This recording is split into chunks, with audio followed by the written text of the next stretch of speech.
Εκπρόσωποι του Παναγιώτου του Μητροπολίτη Θεσσαλονίκης, κυρίες και κύριοι, αγαπητοί συνάδελφοι, αγαπητοί φίλοι και φίλες. Σας καλωσορίζω στο 4ο Πανελλήνιο Συνέδριο Τροφίμων που οργανώνεται από την Ελληνική Κτηνιατρική Εταιρεία. Ειδικότερα, ως πρόεδρος της Ελληνικής Κτηνιατρικής Εταιρείας, απευθύνω θερμό καλωσόρισμα στους συναδέλφους επιστήμονες και επαγγελματίες τροφίμων των άλλων κλάδων που εμπλουτίζουν το συνέδριό μας με την παρουσία τους. Η ιδιαιτερότητα της κτηνιατρικής σε σχέση με άλλα επαγγέλματα που ασχολούνται με τα τρόφιμα συνίσταται όσον αφορά εκείνα της ζωικής προέλευσης στο ότι ο κτηνίατρος της πράξης, ανεξάρτητα από τον κρίκο της αλυσίδας παραγωγής επεξεργασίας διακίνησης τροφίμων που υπηρετεί, έχει γνώση όλης της αλυσίδας. Ανασχολιότατε, πατέρα Άνθιμε, αγαπητοί συνάδελφοι, κυρίες και κύριοι. Σε ένα συνέδριο όπου συνευρίσκονται άνθρωποι με κοινούς επιστημονικούς στόχους προσφοράς και εξυπηρέτησης, όπου ενωμένοι διεθνώς καταρτίζουν προγράμματα, ερευνούν, εργάζονται και ενθαρρύνουν υψηλούς επιστημονικούς και ηθικούς κανόνες, είναι φυσικό να υπάρχει η ευαισθησία και η σκέψη για ό,τι συνδέεται με την υγεία και την επιβίωση του ανθρωπίνου γένους. Τροφές και τρόφιμα δεν είναι έννοιες ταυτόσιμες, αλλά χρησιμοποιούνται για να δηλώσουν όλες εκείνες τις ουσίες οι οποίες διασπώνται στον οργανισμό μας προκειμένου να του εξασφαλίσουν ενέργεια και οδομικό υλικό. Ενώ κανείς δεν πίνει νερό περισσότερο από ό,τι χρειάζεται για να ξεδιψάσει, δεν συμβαίνει το ίδιο και με το φαγητό, καθώς οι πιο πολλοί από εμάς τρώνε πολύ περισσότερο από ό,τι έχουν ανάγκη. Αυτή η διαπίστωση έχει γραφτεί σε μια φαραωνική πυραμίδα πριν περίπου 4.000 χρόνια, ότι δηλαδή ο άνθρωπος τρώει 4 φορές περισσότερο από ό,τι έχει ανάγκη και ότι είναι από τα ελάχιστα όντα που καταναλύσει και ό,τι ευδοκιμεί πάνω στη γη.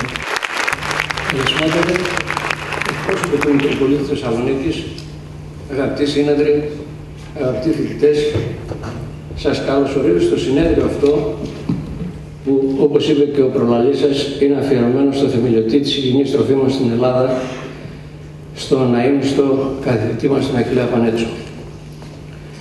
Όπως ακούσατε, το συνέδριο αυτό το οργανώνει η ΕΚΕ, απευθύνεται όμως σε όλο το φάσμα των επιστημών που το αντικείμενό τους είναι η υγιεινή, η τεχνολογία των τροφίμων, η διασφάλιση της υγείας του καταναλωτή, η κτηνιατρική δημόσια υγεία. Η συμμετοχή στη σημερινή εκδήλωση επιστημόνων που προέρχονται από ευρύτερες επιστημονικές περιοχές, όπως η ιατρική, κτηνιατρική, γεωπονική, βιοχημία, χημεία, μαρτυρούν την απήχηση που είχε η ιδέα της ΕΚΕ για την μορφή αυτού του συνεδρίου. Όπως είπα και στην αρχή και τόνισε και ο προλαλής σας, το συνέδριο αυτό είναι αφιερωμένο στη μνήμη του αείμνηστου Αχιλλέα Πανέτσου, του καθηγητή που ανέδειξε την υγιεινή τροφίμων στη χώρα μας σε μια από τις κύριες επιστημονικές οντότητες που αποβλέπουν στο μέγιστο αγαθό της ανθρώπινης ύπαρξης, στην υγεία.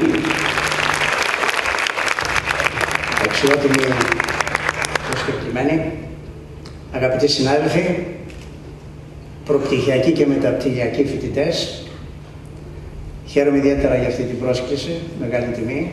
Γι' αυτό ευχαριστώ το Διοικητικό Συμβούλιο της Κτηνιατρικής Εταιρείας.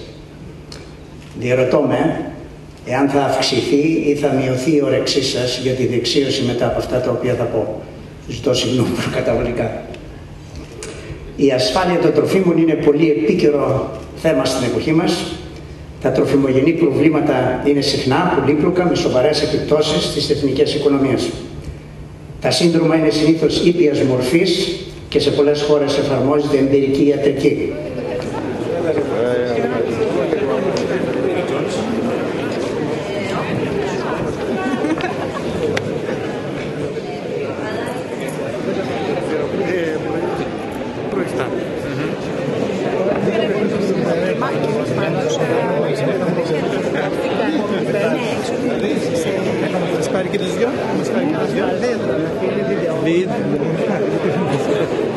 Κύριε Πρόεδρε, εδώ παρακαλώ.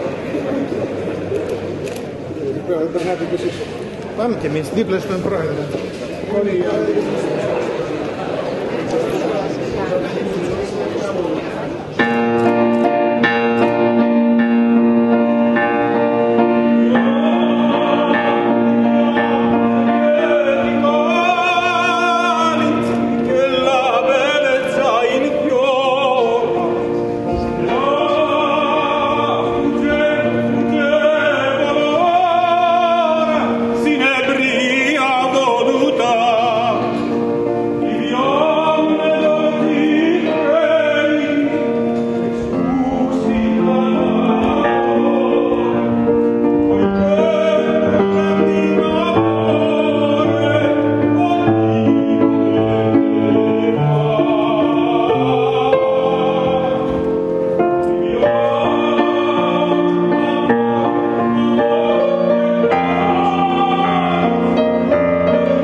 Bom,